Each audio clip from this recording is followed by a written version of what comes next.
They wear their suits and tie their lies, promising gold but selling skies. Every handshake's just a chain in disguise. I see them smiling while freedom dies. Liberty or death, I'll say it loud. Won't bow down, won't join the crowd. They can take my land, they can take my breath, but they won't steal my soul. Liberty or death. They tax the air, they tax the dirt, line their pockets while we hurt. The eagle's wings clipped by their flirt with power's poison that stains the earth. Truth's a shadow running thin. Who's the wolf who let 'em in? Liberty or death, I'll say it loud. Won't bow down, won't join the crowd. They can take my land, they can take my breath, but they won't steal my soul. Liberty or death.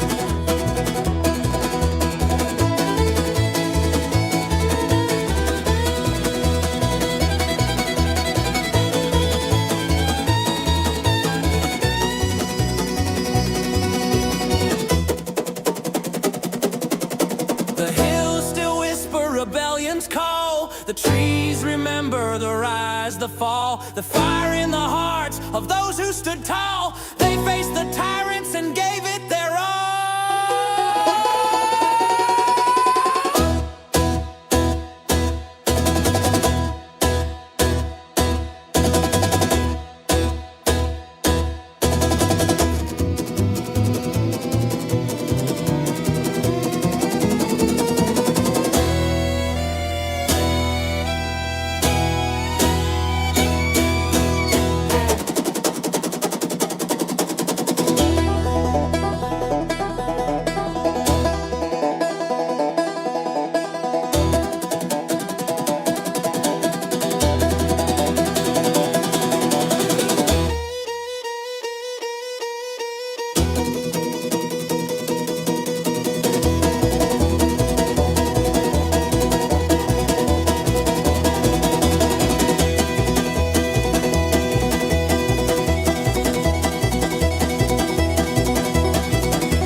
Not like that, and be breaking. So, play. English way, hey, they're done. Oh, that makes me happy. And ladies and gentlemen, patriots, privacy purveyors, welcome back to the real dark side of the podcast. And I hope everybody's having a wonderful day. I know I am. How about you, Belle? Are you having a wonderful, wonderful day? It's been a busy day, but a wonderful one. Well, we're building apps. Every day is busy when you're doing what we're doing right now. There's a lot of phone calls, lot of freedom we're trying to spread around, and we'll get there. We'll get there. One customer at a time, one consumer at a time, one business at a time. But we're gonna go ahead and get there. And yeah, you know what? Because it's important. That's why, because it's important. So every time. It's like every time you turn your back anymore, you just see that I've never felt more like a pawn in my own country than I do like right now, between California's gerrymandering, Texas doing the same thing, between basically my elected officials, the people who work for me, treating me like such a pawn. It's getting deep, and it's getting bad. So I think our channel pivot was very, very timely, and I can't tell you, Belle, how happy I am to be back in my element. As much as I like discussing crypto and investing and all that other stuff, man, there's so much of that is just absolutely transparent, and the market that we knew disappeared with the ETFs. It absolutely disappeared. And if you don't believe me, look at Bitcoin right now. Not the price, but the action.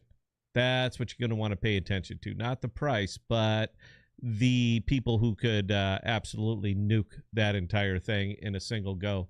And they're people who really don't give a damn about the ethos. And crypto as a whole doesn't give a damn about the ethos anymore. It was neat, and it started that way, but then it drifted into pure money. And once you get into money, that's it. That's the only thing that matters. There's nothing else that's more important to you than money. And on our political side, our governing class, they have all the money. They got all the money in the world. They can hit print. They can cheat. They can lie. They can steal. They can embezzle. They can do everything. So once you have all the money in the world, what's left?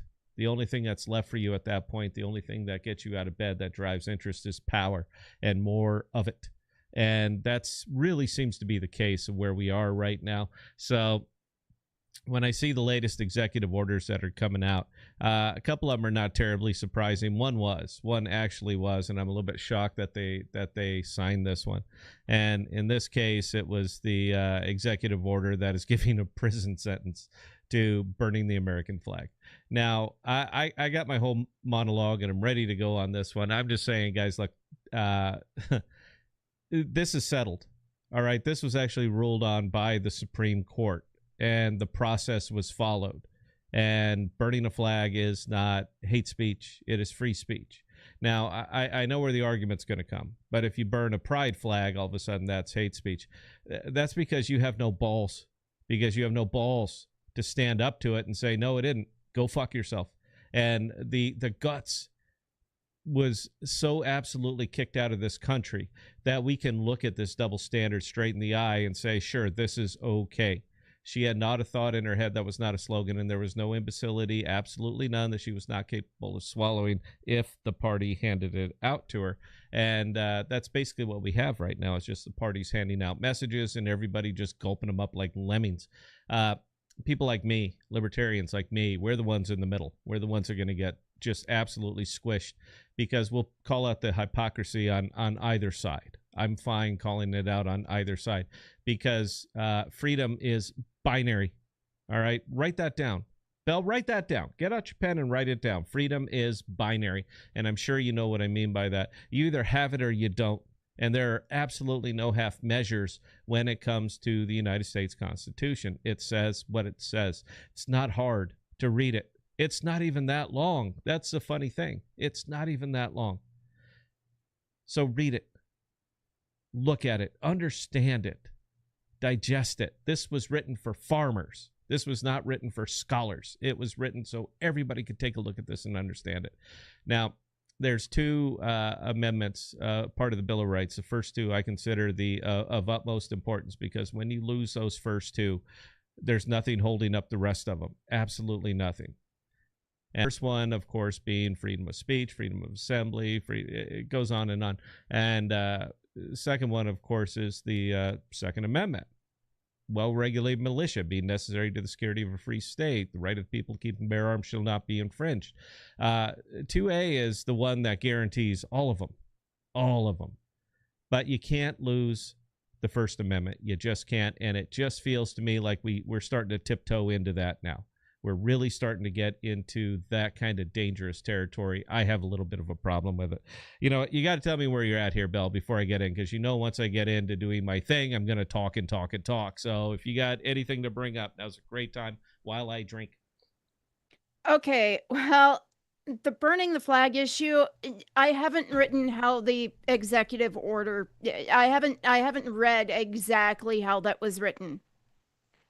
I believe that and again, no disrespect to the flag. Part of being respectful with the American flag when you retire it is having a ceremony that involves burning it. If that executive order was written poorly, the associations that conduct those ceremonies are screwed. So yeah, thanks. It could be. I don't know. So anyway, if we have real quick questions, comments, anything that might be popping up, I got to mention before I get into it, because once I start, I'm going to roll all the way through this. Apparently, G Torres tried to send a comment on YouTube, and apparently YouTube censored it. which Okay. I don't understand because usually that pops up a thing where I have to approve it or not. Wow, they must have read the title. I'm not sure YouTube's going to Maybe? approve of this tonight. We'll find out. All right, we're going to find out. I'm just going to go ahead and get into it. Bell, cut me off if you need to. So, look, we're diving in to the very heart of tyranny tonight, guys, and it's called control.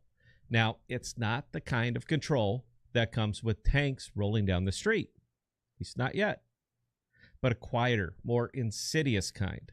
It's the kind that slips into your life through the tools you trust, the systems you rely on, and most importantly, the laws you're told are there to protect you. Now, I'm talking about two weapons that governments wield better than anyone else. That's surveillance and law. Now, these were supposed to be our shields, keeping us safe, keeping society fair. But somewhere along the way, they've been turned into rifles pointed right at us. So let's break it down just a little bit here. I'm going to talk about the surveillance state. Now, you know the pitch. There are cameras on every corner, data collection on every device, algorithms tracking your every click, all sold to us as the price of safety. They told us it's to catch terrorists, to stop crime, to prevent chaos. But let's be real. Does it make you feel safer? This is an important question. Does it make you feel safer? Or does it make you feel like you're living one wrong move away from being a suspect? Now, look at the world we're living in. As of 2025, this year, global data collection is expected to hit, are you ready for this? 180 zettabytes. That is 180 billion terabytes of data. Every phone call you make, every text you send, every website you visit, every time you walk past the street camera or talk to your smart speaker, it's all being logged, stored, and analyzed. Your smart TV knows what shows you binge. Your fitness tracker knows when you jog, and it knows where. Even your refrigerator could be snitching on how many times you open it. Now, this isn't science fiction. This is your life right now. And who's collecting it? Governments, sure, but also corporations that work hand in glove with them. Now, do you remember PRISM? This is the program that Edward Snowden blew the lid off. It showed step by step how the NSA was tapping into Google, Apple, Microsoft, you name it, to scoop up emails, phone calls, search histories. Now, that was over a decade ago. A decade. Do you think they've scaled it back? No. Today, facial recognition tech is so advanced, it can ID you in a crowd in seconds.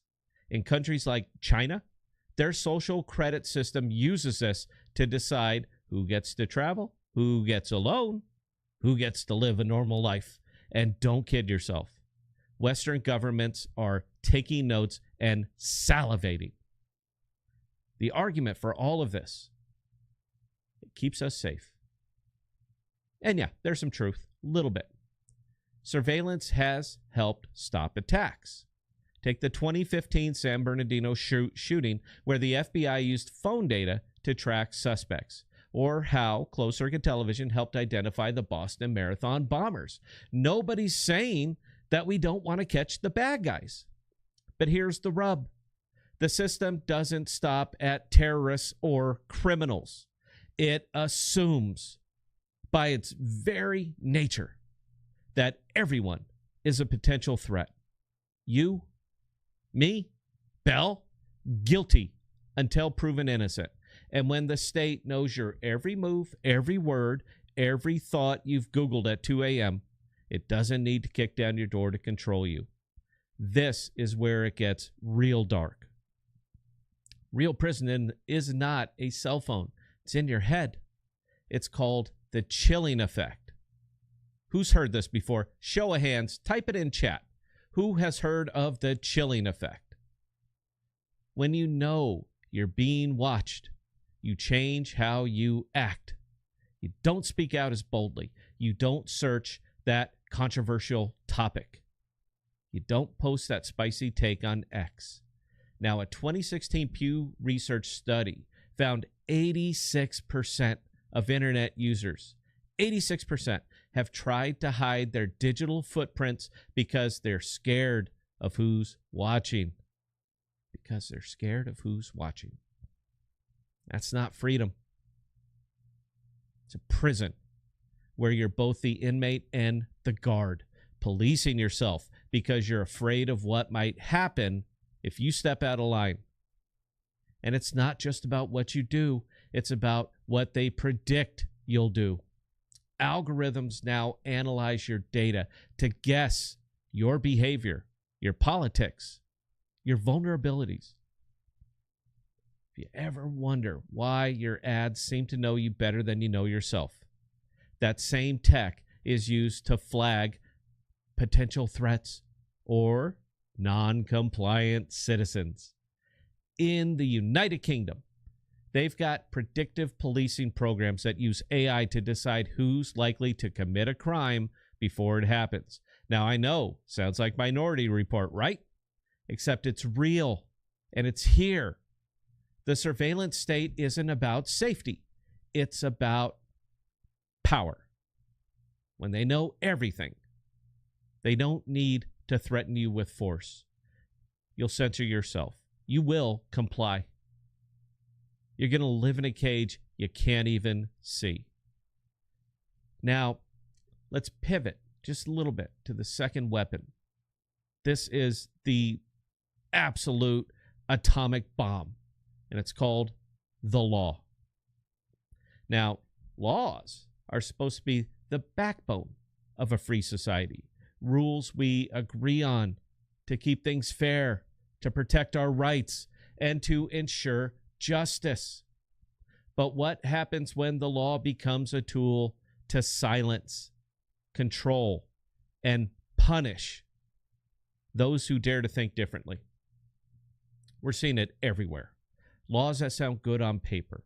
Any hate speech laws, misinformation laws, national security laws are being twisted to target dissent. Now in Canada, Bill C-63, that is Charlie 63, the Online Harms Act, proposes jail time for posts that are deemed hateful, or likely to cause deterrence of behavior. Who decides what's hateful? The government. Who decides what's a threat?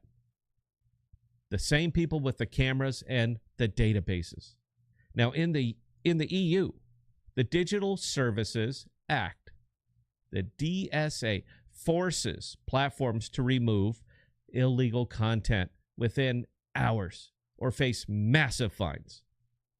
But illegal, that's a moving target, often defined by whoever's in power. Now, here's a real-world example. In 2023, a UK man was arrested for posting a meme on X that was deemed grossly offensive. Now, what was his crime? It was a joke about a protected group. There was no incitement. There was no violence. Just words someone didn't like. And meanwhile, in Australia, they're pushing laws to fine platforms for not censoring misinformation. But misinformation isn't just lies. It's anything the state says it is. Are you getting this? During COVID, show of hands, who remembers it? Questioning vaccine mandates or lockdown policies got you labeled a danger to society. I was a danger to society. You want to put that thing in me, you better bring 10 strong men, and they better be armored. Accounts were suspended, voices silenced, not because they were wrong, but because they didn't fit the narrative. And let's not forget my personal favorite, the Patriot Act, right here in the United States, still alive and well in 2025. It gave the government a blank check to spy on citizens, detain people without trial, and label anyone a domestic terrorist if they step too far out of line. Look at January 6th. Whatever you think of it, the fallout saw people tracked, prosecuted, and vilified for their political beliefs, often based on vague charges like seditious conspiracy. The law wasn't protecting justice. It was punishing dissent. The law becomes a weapon when it's vague, when it's overbroad or selectively enforced. And it's not just about punishment. It's about intimidation. Now, when you know a single post, a single protest, a single live stream, a single wrong opinion could land you in court, you hesitate. You play it safe. You shut up. And that's the point. The law, like surveillance, builds a prison in your mind. It's not about justice anymore. It's about control. So here's the big picture. Surveillance and law work together like a perfect trap.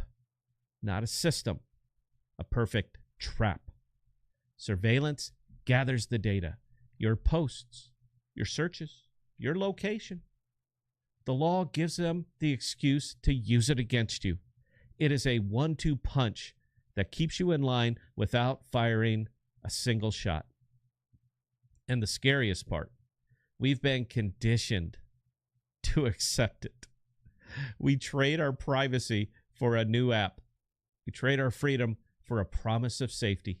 We nod along when they tell us it's for our own good. But it's not. The numbers, they simply don't lie. In 2024, Freedom House reported that global internet freedom declined for the 14th straight year. Governments are passing more laws to control speech, monitor citizens, and punish noncompliance. Meanwhile, the average person generates about 1.7 megabytes of data per second, every second of every day, feeding a machine that never forgets. So what can we do?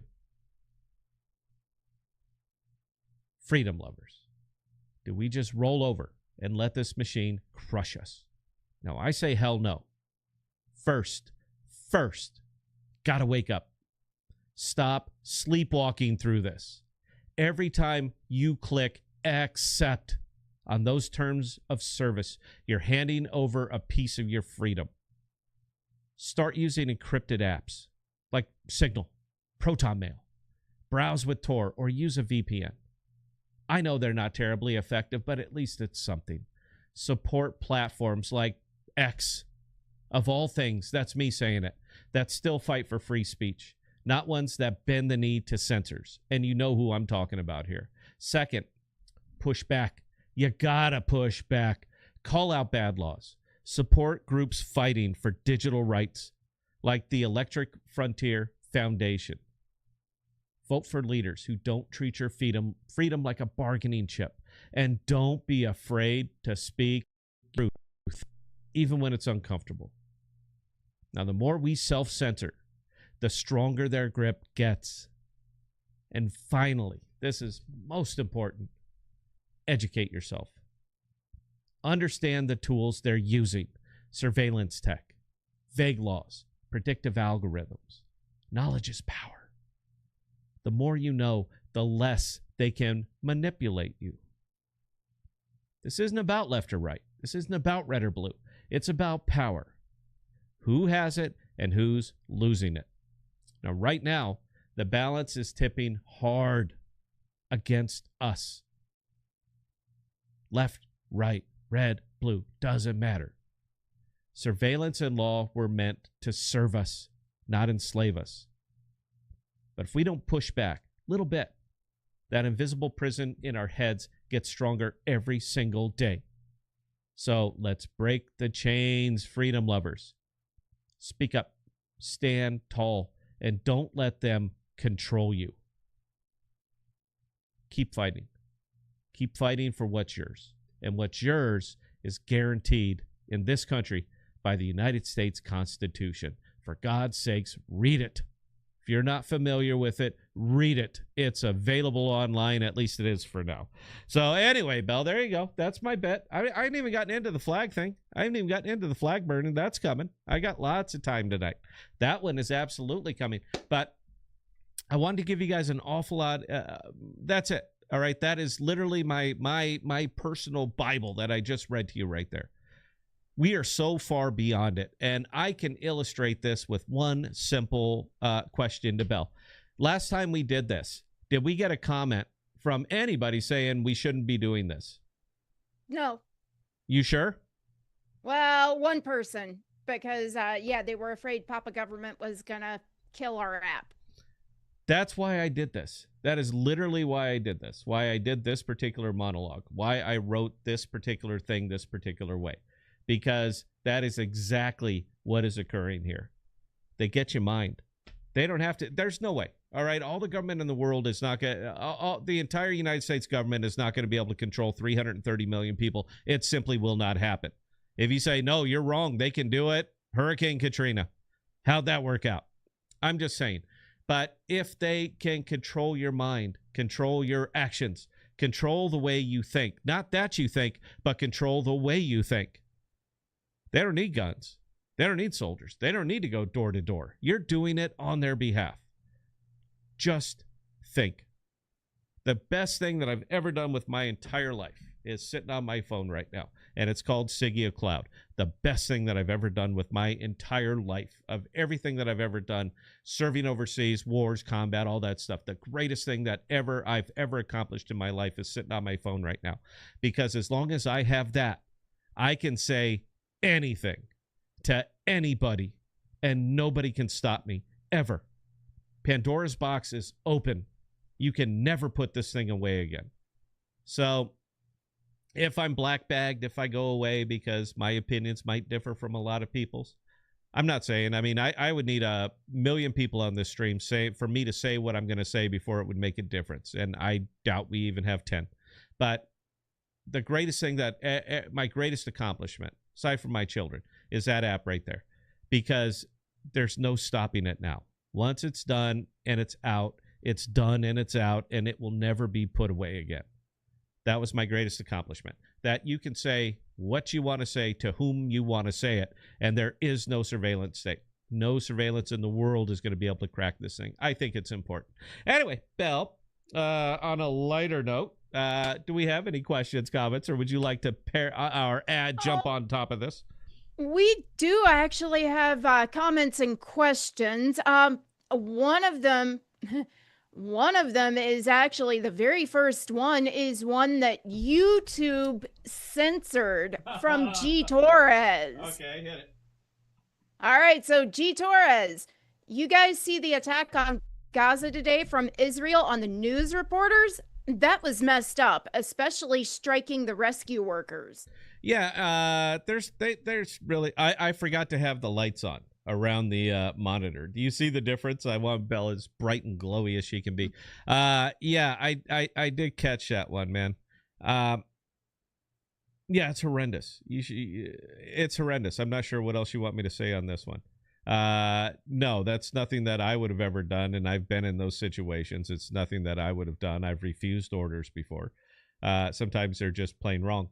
But I got nothing else to add to that, bro. I'm not sure what you want me to say here. Yes, that's terrible. Yes, that's an atrocity. Yes, I would label that practically a war crime. But I don't have all of the intelligence. I don't know anything else that may or may not have been happening in that situation. But you should never, if you see the Red Cross, and that's pretty well universal, we don't even target medics, dude. All right, these are the people that get the absolute free reign, are medics. If they happen to get caught in a blast, that's unfortunate. But yeah, we don't target them. We don't we don't intentionally target medics, because if we target their medics, they're going to target our medics, and that just gets ugly real quick. Anyway, hope that answered the question, even though I know it didn't. Belle, please carry on. Divergent Dan, if I go to the street and start burning my stuff, I'd hope my neighbors call the police. Burning what stuff? What are you talking about, dude? If you go out there to He burn was your own talking flag, about burning the flag. dude, it's your flag, man. All right, look, you can. Supreme Court has already ruled on this one. All right, it was versus Johnson, man. They've already ruled on this. This is done. It was ruled on in 1989. It's your property, bro. Now, look, I'm not going to approve of it. I'm not going to say, yeah, that's a great thing. I think everybody should burn a flag. I'm not going to, sit on that thing, man. 26 years I was in the military, man. I fought and died for that. Underneath it, it was flying up. It was on my sleeve. 26 years. So, but I'm also have to be consistent. And it says what it says. First Amendment says what it says. And the Supreme Court ruled on this. All right, look, if you got a problem with it and you want to change it, there's a process for it. All I'm saying is follow the process. But until you do, this is already settled. All right, if you want to go back and relitigate it, open it up and relitigate it. But until you do that, what you're doing is not a crime. As long as it is your flag, you purchased it, and you didn't steal it, and you're not burning my flags. I don't give a fuck what you do, man. Go ahead, man. That makes you feel better. Light it up. Light it up. Fucking country's not going to stop tomorrow. Nothing is going to stop it. All right? Yeah, burn it up, man. I don't give a shit. Bell, carry on. All right, G. Torres, the irony of talking about censorship today and getting censored. Yeah, I know, man. I'll give him a round of applause on that one for the old G Torres. Yeah, dude, that's funny shit, man. I don't know what else to tell you on that one.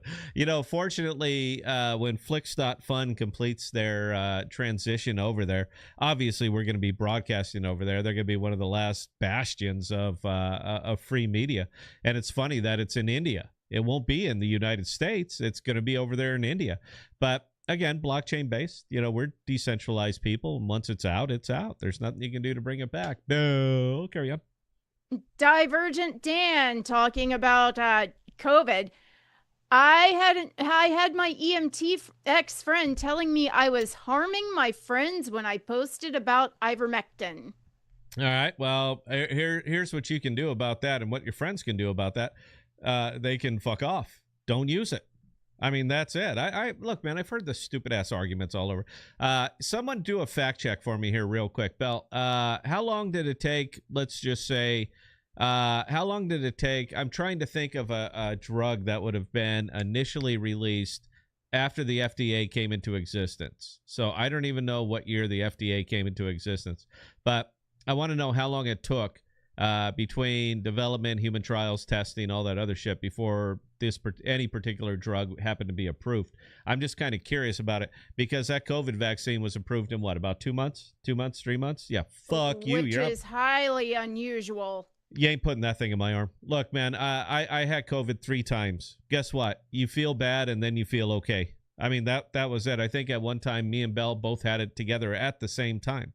You felt bad, and then you felt better. But that thing was a psyop. I mean, that thing was 100% a psyop, straight out of the U.S. Army psyop manual, which is available online, by the way. You can just search it. It's going to pull you down. It literally gives you step by step by step. This is what you do. This is how you say. These are the groups that you isolate, target, personalize, go Saul Alinsky on. Yeah, there was no fucking way you were putting that thing in my arm. I have a deathly phobia of needles as it is. I don't like them. I don't trust them. But you're going to shoot this kind of experimental shit into me so that I couldn't even figure out the reason for it. I couldn't even figure out the reason. Everybody's dying. You know what? People fucking die every day. They die of the flu every year. We've had flu vaccines. How long have we had those, Bell? 20, 30, 40 fucking years. And yet people still die of the flu every goddamn year. Let me just say that I don't fucking trust you. And you're not sticking that goddamn needle in my arm. That's it. Go ahead, Bell. You got your arm up. All right. So, one of the things that has always gotten me was the statement that, oh, well, this is a novel coronavirus. And yet the scientific name of it is SARS-CoV-2. This wasn't a freaking novel virus. They don't name novel viruses like that with a number 2. Nah, it was a thought experiment, and I'm sorry for bringing it up. All right, this is kind of close stuff. All right, Belle, one more, and then we're going to move on. Sofa Ninja, the Patriot Act was supposed to be temporary. It will never go away. No, it'll never go away. It's part of your life now. I mentioned what government plan or law or whatever has gone up temporarily and come down. Please name it, because aside from prohibition, which, by the way, is mentioned twice in the Constitution. Once, there is no alcohol in this country, and then later, knock yourself out. Drink what you. We're bringing the booze back. But that was about the only thing I could think of that was pushed onto the entire country and then retracted. Aside from that, there's nothing that has ever gone up that we've gone down. We don't even close departments. We don't close any of that shit. None of that goes away. Government's entire job is to grow itself and to make it bigger. And for some reason, people can't seem to wrap their head around that if we all work for the fucking government, who's paying the bills? Government creates nothing. Government earns nothing. The only revenue they get is when they put that gun in your face and take it from you. And if you don't believe that that is, for all intents and purposes, what is happening, stop paying your taxes and see how quick those guns come out. That is what is happening there. And if we all go to work for the government, who's paying? Who do we have left to fleece? Who's left paying the bills? I mean, I don't even know. All right, Belle, take one that you can answer yourself real quick while I cue up the next song, guys. So, Belle, please. All right, so G. Torres, I was told I was going to put my family in danger by not getting the experimental drug. Yeah, I almost lost my job because I refused to take an experimental drug. I actually got lucky and got a little bit of backup from my brand new doctor at the time. That was great. Being a brittle diabetic, it was determined that, you know, my history of having reacted to vaccines previously wouldn't do me any good, and they'd be paying out a way more expensive hospital bill if I got the shot. So, yeah. All right, Belle, I got the song up. Say, we'll be right back here on the podcast on the KPOD network. Go ahead and say it. And we'll be right back after this break on the KPOD network. Enjoy the tune, guys.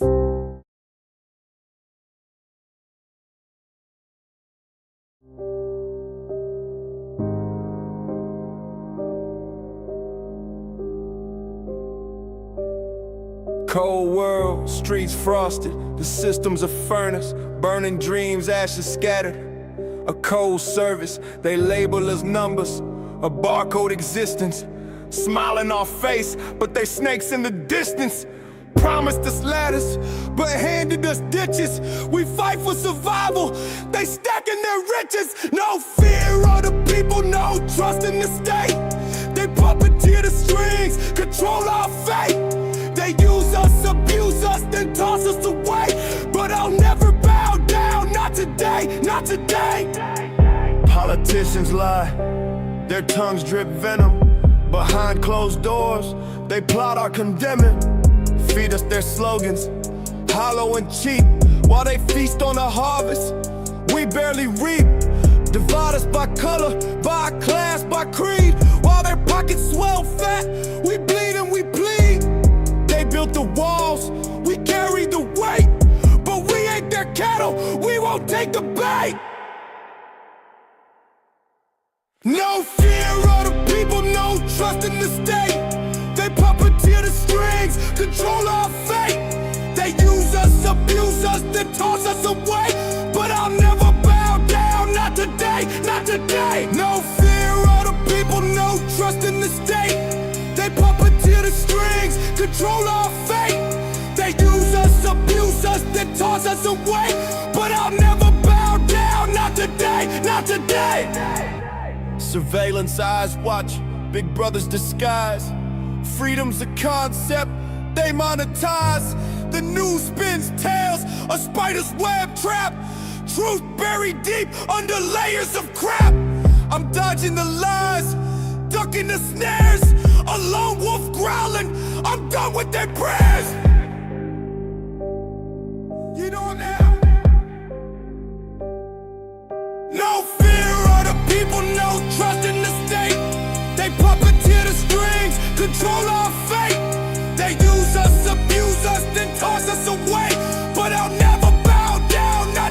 today, not today. No fear of the people, no trust in the state.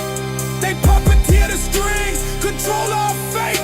They use us, abuse us, then toss us away. But I'll never bow down, not today, not today.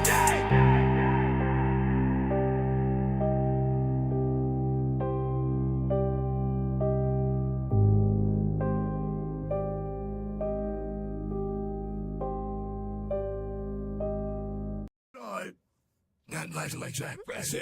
And be breaking. So, brother. English way. Hey.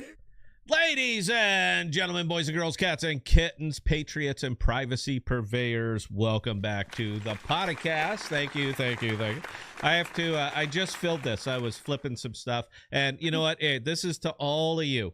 All right, this is for Sofa, G. Taurus, Brown, everybody, all the family. I'm sorry, I only heard a couple names. I like to give call outs to everybody when they're there. You know what? This is for you guys right here, man. And this is that good. This is that good TX bell. That good. It's gonna be 1 second here. This stuff makes my my scrotum tingle a little bit. So give me just a second here. Go ahead and talk for a second, Bell, while I'm drinking. All right, G. Torres, what is your favorite VPN, guys? I was considering switching to Proton VPN. I can actually, while you enjoy the burn, I can actually answer with my pick. Take it. Mine is Orchid. It works really well and internationally. So, I mean, that one is great for me, and it's easy to use. Yeah, and also there's only one VPN on my device, and it is as well called Orchid. Now, considering that we're app builders, we will likely integrate a VPN, not at MVP, man. Look, we're launching MVP. What you have on your phone right now, for those of you who are testing for us, is effectively what's going to release. We got to clean it up a little bit, obviously, man. We're figuring maybe 4 to 6 weeks we're live. So, but we will be in future pushes, all the notes and stuff that you guys are putting down there right now. We're not going to let feature creep stop us, because if we keep adding more and more features, we're going to keep pushing the launch back further and further and further. And the easiest way for us to distribute this app is going to be via the App Store. Sorry, it is what it is. I can't wait to see what kind of lists that puts people on, Bell.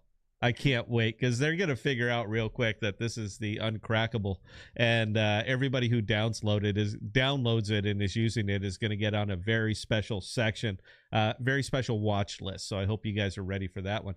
But yeah, you mean we're not already on a list? We're on this I know stream. I am, man. Look, you know what I did when I was in the service, right? You know what I did. Well, all right, I look, mean, they know everything. Quite a bit of it, but yeah, they know everything about me. You don't know the specifics, but you have an idea of what I did. They're very familiar with me already, and yeah, I would probably be the guy most likely to build something like this. But I was very good at my job too. That was again the double-edged sword of having the military that we do have. It's always going to be a double-edged sword. But yeah, Orchid, that's it. That's what I use. Dude, it's available on the App Store. All right, use Orchid. There's nothing else out there that I would trust. Everything has a centralized component, with the exception of Orchid. So when we kick in, if we add a VPN to Sigia, and we probably will, it will likely be Orchid. I mean, I've reached out to them. I tried to say, look, man, help us out. Build us a module. We'll pop you in. We hit 1 million users. You're going to get 1 million fucking users because you're part of our app.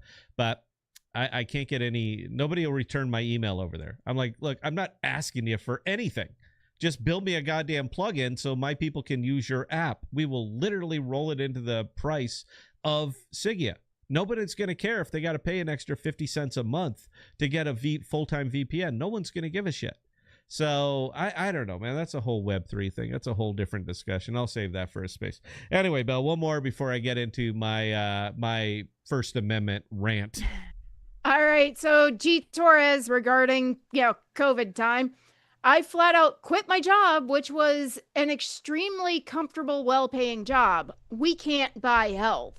Nah, and I was there, bro. I put in for a religious exemption, and it was approved. Because I'm sure mine was also a very well-paying job, but it's also a job that you just can't bring in somebody to fill. All right. There's not a lot of us, people who understand the intricacies of powering data centers. There's not a whole lot of us sitting around. There's not this big, massive pool of unemployed unemployed electrical engineers. So I got my exemption, but I was willing to also take unemployment. I had no problem with that. Fire me before you put that thing in, man. Look, you can't get your health back. All right. You can't. And once you do that, you've committed, fully committed. There's no getting that shit out of you. So I looked at it. I looked at the big picture. I looked at my savings. I said, all right, man, look, we got enough. I could run about 2 years with no job. Surely something else will come down, or this whole thing will blow over inside of 2 years. But I got the religious exemption. So I didn't have to do it. But I did have to have papers. And never in my life did I think, in this country, the United fucking States of America, where we don't have to answer those kind of questions, that I would need papers. And my company provided them to me. You have to hold on to these. And if you get stopped by the police, which you probably will, you're going to have to show them your papers. Think about that. That's fucking Weimar shit. All right, that is World War II Germany shit. That is Russia shit. That ain't here. But I had papers. I saved them. They're framed. They're right over my desk. Belle's seen them. She can attest to it. It's things that you should never, ever forget. And that's one of the things I will never, ever forget. When you say, I fully trust the government, I say that you and I have nothing to discuss, ever. Because we are just wildly different people, and this is not the way that I live. Go ahead, and I'm taking one more sip, Belle, so go ahead and pile onto that. I'm going to get into the First Amendment here. Yeah, I mean, the fact that you had to be issued travel papers still just freaking kills me. All right, so Mackenzie talking about treating COVID, cloves, wormwood, and black walnut tincture. So he made a tea. Iverm is not the same now, and Permian. The pharmaceutical companies changed the recipe. You know what's funny? You know what I used? And I've had this shit 3 times. You know what I used? Nothing. I waited it out. It sucked. I took a lot of aspirin, shit like that. But there was really nothing you could do about it. And I understand, that sure, there are some treatments that would work, but I didn't want to get into that. Look, I've been sick before. I'm a military guy. When you go into medical as a military member, typically you get a couple of aspirin and a Band-Aid. And you know what that bandage is for, Belle? I'm not going to say it on this stream. I'll say it later. Go ahead and text me, and I'll tell you what it actually means, why we get that Band-Aid. But, yeah, it's you get used to that. You get used to really, really bad medical treatment. It's the same shit that we've been given to same style and type and requirements that we've been giving to the native tribes forever. So I understand why they're so pissed, because we got the same shit when we were in the service. All right. Anyway, guys, look. All right, I'm going to point out though, you loaded up on B vitamins, zinc, and vitamin C too, because it was working for me. Whatever was there, I took it. All right, but did I believe it? No. And I think mental health is part of the healing process. I don't know if that's true or not. I like to believe it's true. So anyway, guys, look, I got to get into this. All right, I've got to get into this because when I saw this today, I was a little bit shocked. I was a little bit shocked when I saw it.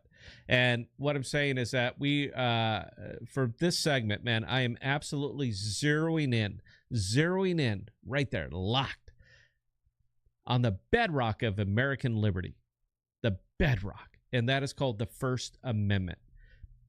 This is the sacred promise in our Constitution that says Congress shall make no law abridging the freedom of speech or of the press. Believe it or not, right now, I'm the press, or the right of the people peaceably to assemble. This is the shield that lets us speak our minds, that lets us challenge power. And yes, even burn a flag if that's how you choose to protest. But today, that shield is under attack, and it is a stark reminder that real freedom isn't free. It comes at a great cost. Protecting speech, you absolutely despise. That's the cost. Now, let's start with the news that got everybody talking. Just this morning, August 25th, 2025, that's tough, President Trump signed an executive order directing the Department of Justice to crack down on flag burning and desecration.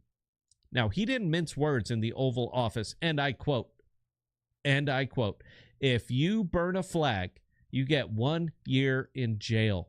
No early exits, no nothing, end quote.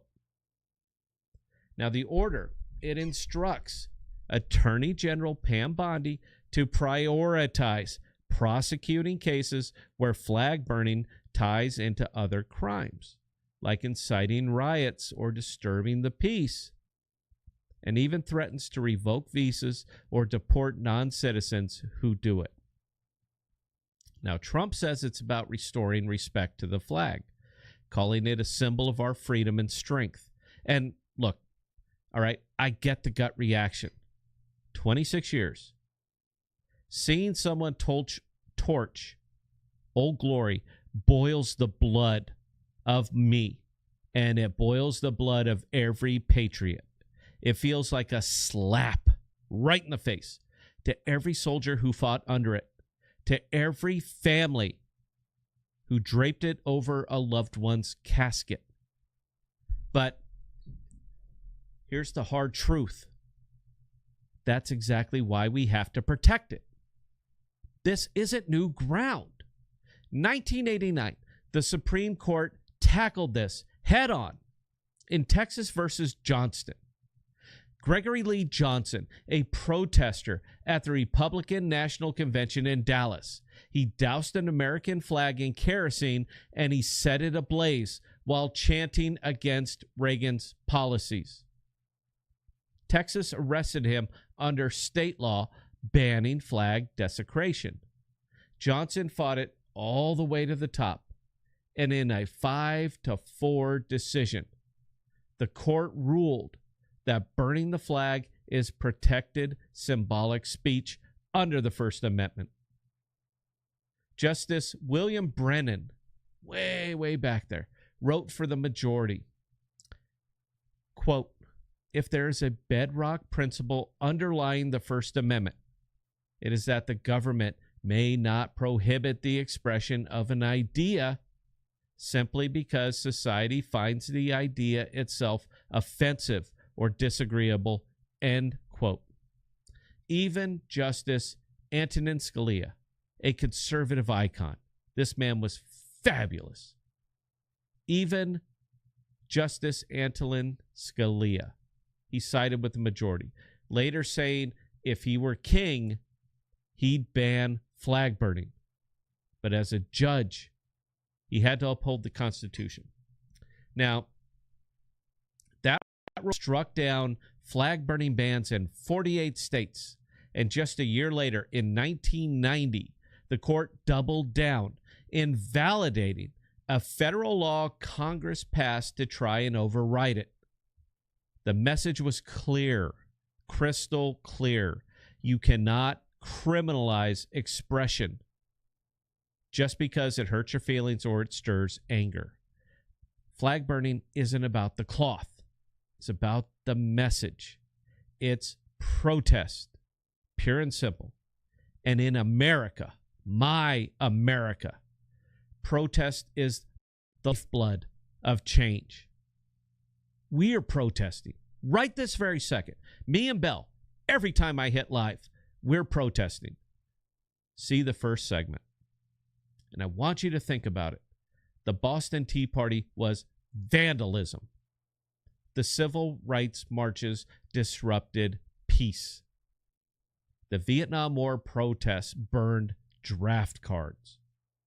Now, if we start picking and choosing which speech is acceptable, we're not free. We're just pretending. But Trump's order tries to sidestep all of that. It doesn't outright ban flag burning. That would be a direct slap at the court. Instead, this is for you, Bell, it targets cases where burning leads to imminent lawless action or fighting words, loopholes that the court left open. Now, Trump claims, quote, when you burn the American flag, it incites riots at levels we've never seen before, end quote. Fair enough. Prosecute the riot, not the speech. But the danger here, imminent danger, and what the government has proven over and over and over, is called mission creep. Show of hands, who knows the term? What starts as inciting violence could morph into offending patriots or disrespecting symbols. We've seen this playbook before. In 2016, Trump tweeted that flag burners should lose citizenship or face a year in jail. 2016, look it up. But now in 2025, he's making it policy amid protests over immigration raids and foreign policy. And polls show nearly half of Americans agree with him on criminalizing it. But popularity doesn't make it constitutional. This executive order isn't just about flags. It's a stress test for the First Amendment, and that's all it is.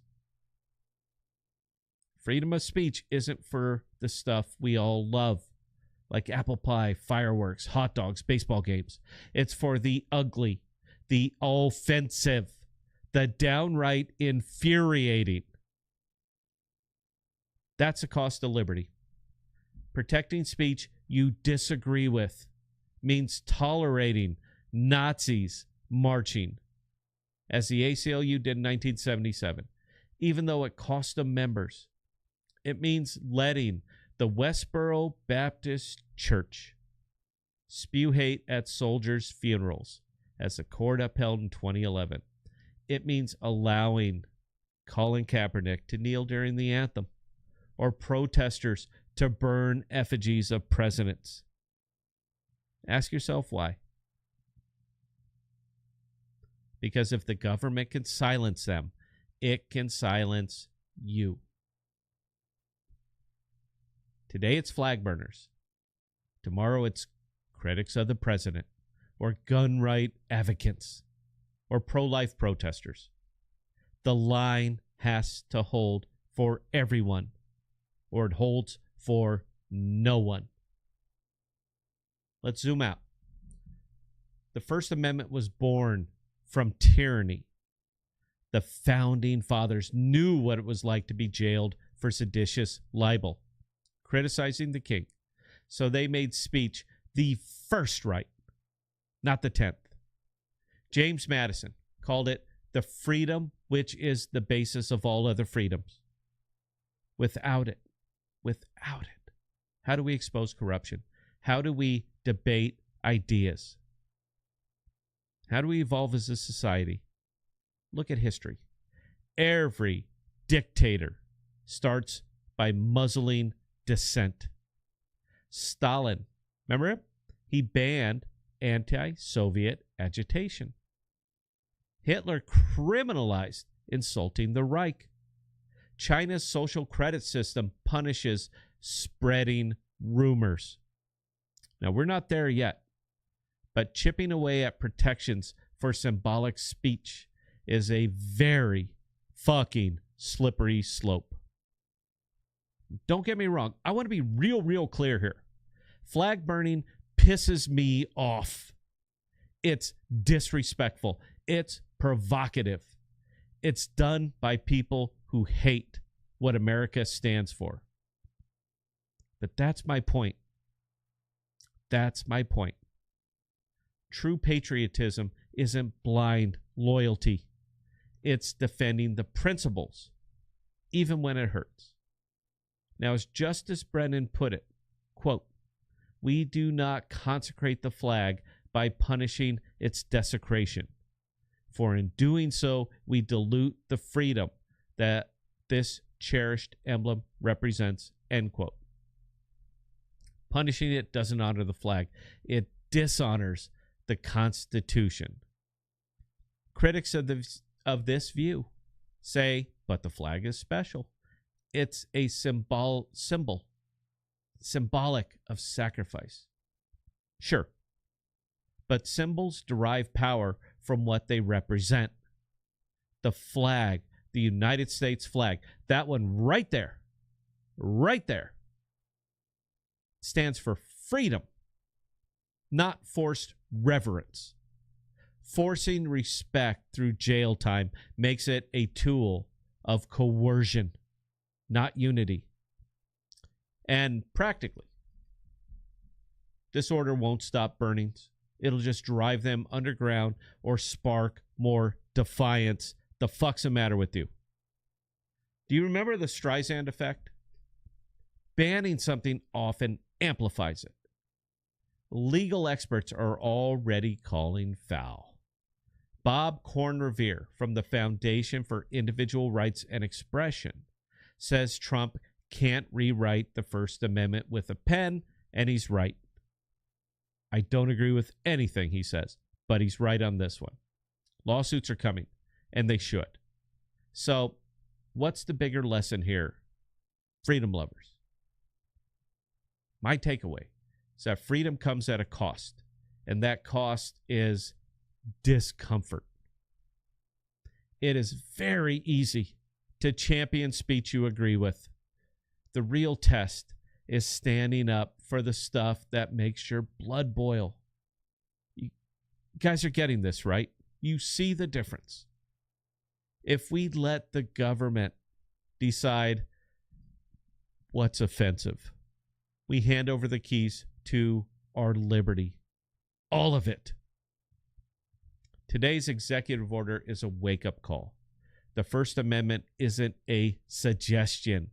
It is non-negotiable. What can you do? Right? I like to give solutions. First, you need to educate yourself. Absolutely. Read Texas versus Johnson. Understand why Scalia, a flag hugger at heart, I'm a flag hugger at heart, voted to protect burning it. Second thing you can do, speak out. Contact your representatives. Whether you think it matters or not, contact your representatives. Exercise your fucking rights. Support groups, and I will never ever say this again, but I'm saying it right now. Support groups like the ACLU on this issue that defend speech across the spectrum for all of the wrong they do. They got this one dead on balls accurate. Third, vote for leaders who get that the Constitution isn't a pick and choose buffet. And finally, this is the hardest part. You ready, Belle? This is the hard part. Nobody likes this part.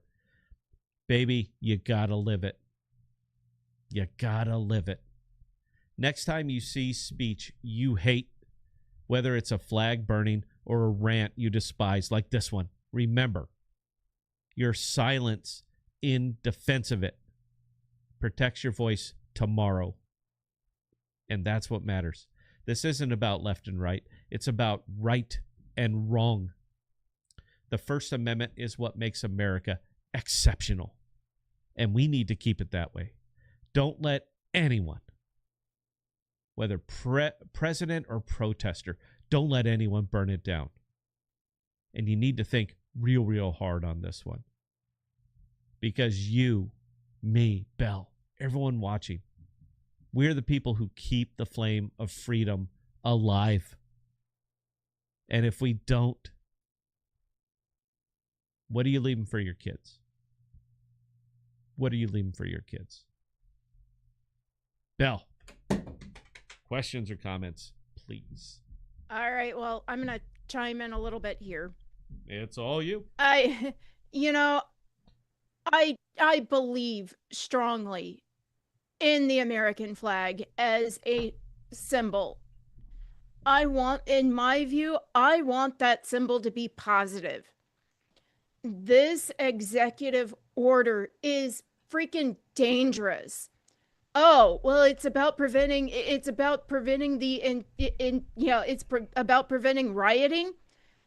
Okay. There is a huge difference between riots and protests. Again, I respect our flag. I respect the men and women who sacrifice their all for that flag.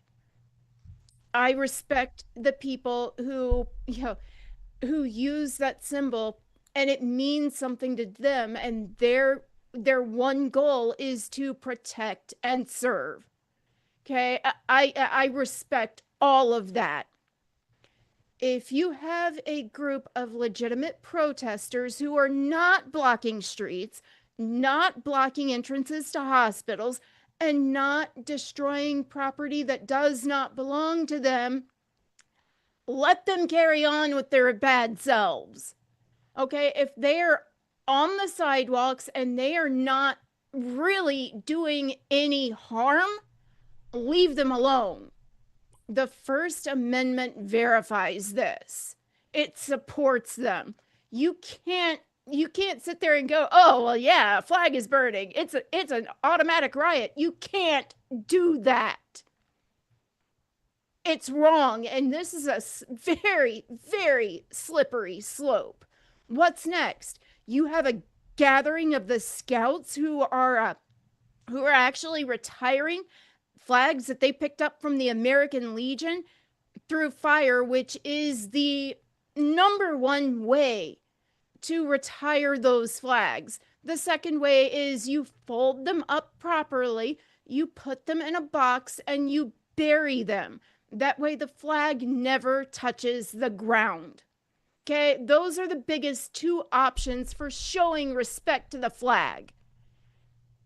This executive order is a very slippery slope that, I mean, if you really wanted to twist it, the next thing you know, the Boy Scouts are going to be accused of rioting. Are you kidding me? No, it's wrong. You know what? The most meaningful thing, I'm going to read it. I'll never get through it. I've been master of ceremonies at an awful lot of retirement ceremonies. And one of the things I'm going to try to get through it, Bill. I don't think I can. I don't think I'll be able to get through it. I'll try. All right. This one is real tough. But one of the I'm looking up. Keep talking for a second, but answer some questions. Let me make sure I got the right one up here because this one fucking punishes me. All right. So, and I have a feeling I know what's coming, and you're probably going to want to go full frame when you try and read that one, just so you know. So, G. Torres regarding approval links through the FDA. Preclinical research, so lab plus animal studies, is about 3 to 6 years. Clinical trials, phases 1 through 3 in humans, about 6 to 7 years. So 6 to 7 years on average. And how long could started to sweep the planet to the time that we had a vaccine that was approved by the FDA?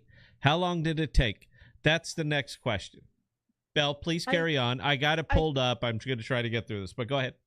So I think the first cases of acknowledged COVID started hitting in December. It was really shutting down businesses in March. And it was the same. Yeah, right after you got back from your deployment in Djibouti. And then it was about 6 months later that, we've got a vaccine. So we can't even get to animal testing inside of 3 years, but human testing in about 6 months. Is that what you're saying, Bo?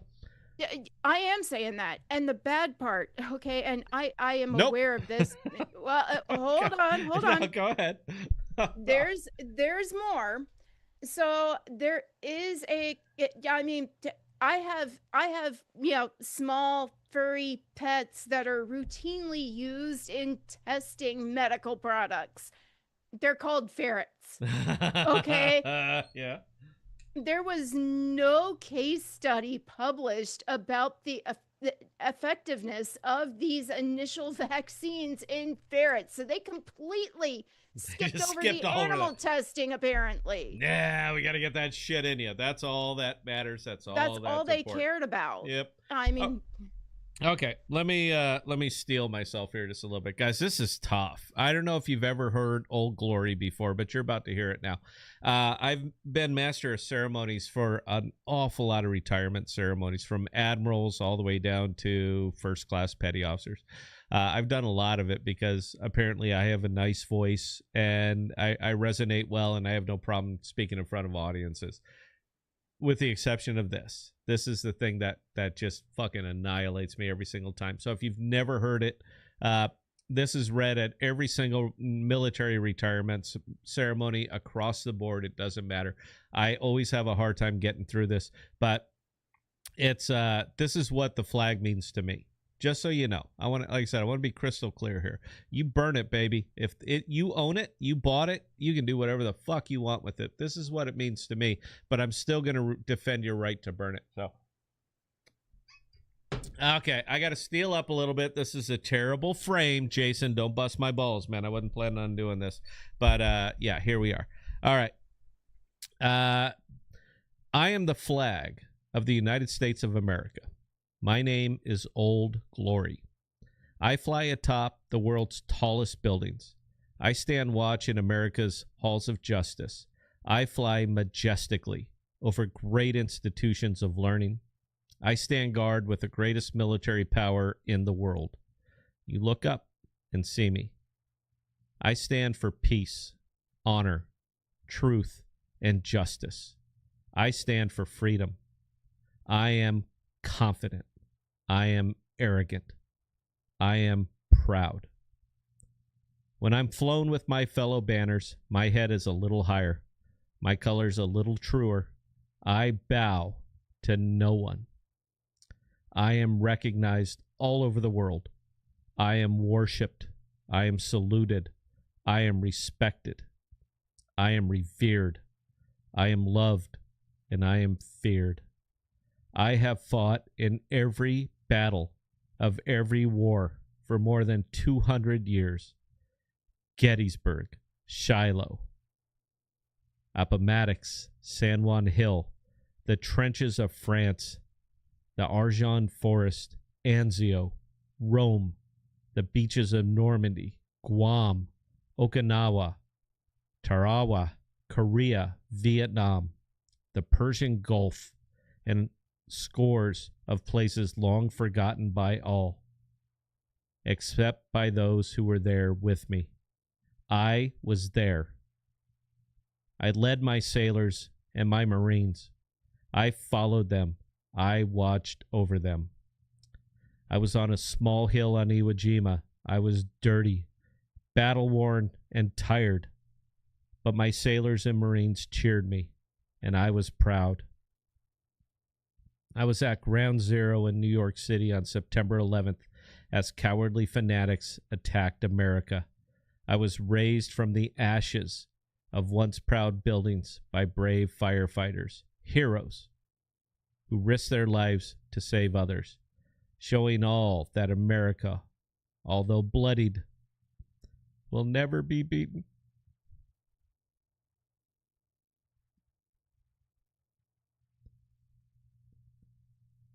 Those who would destroy me cannot win, for I am the symbol of freedom, of one nation under God, indivisible, with liberty and justice for all.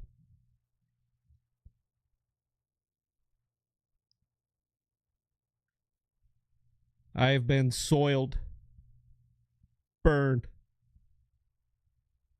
torn, and trampled on the streets of my own country.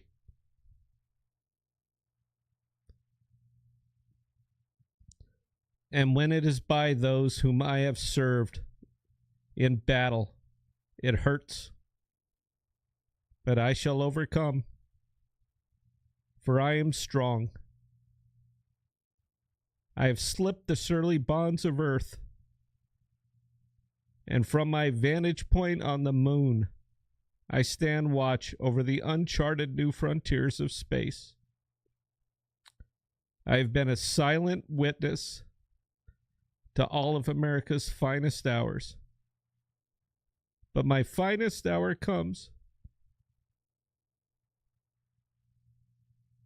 when I am torn in strips to be used as bandages for my wounded comrades on the field of battle. When I fly half-mast to honor my soldiers,